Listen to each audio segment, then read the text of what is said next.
घर ही में माई के बोलाई बा, मंदिर बनवाई बो।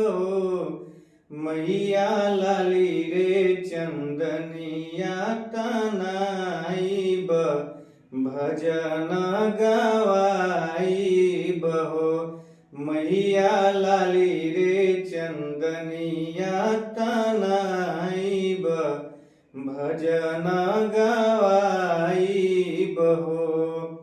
अंगना में बेदिया बनाई ब, यज्ञ करवाई बहो।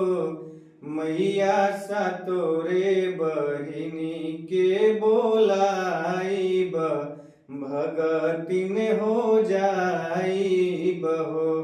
मैया लाली रे चंदनिया तनाई ब, भजन गवाई बहो।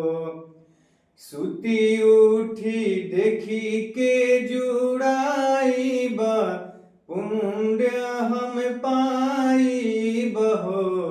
मैया दुखवा दलीदर भगाई ब, सुख हम पाई बहे।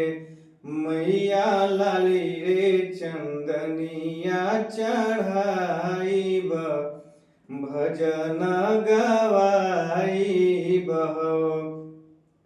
चैत में पठवा कराई ब, पंडित बोलवाई बहो। मैया बेला फुलवा लाई के चढ़ाई ब, हवन कराई बहो। मैया लाली रे चंदनिया तनाई ब, भजन गवाई बहो। गैया के घिउआ ले आई ब, दिया न जराई बहो।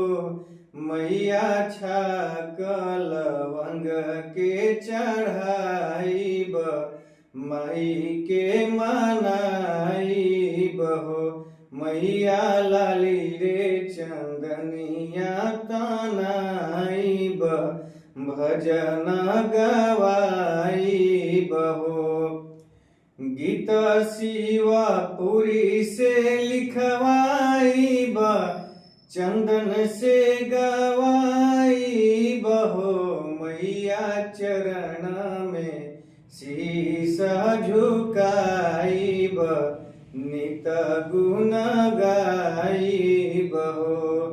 मैया लाली रे चंदनिया तनाई ब, भजन कराई बहो।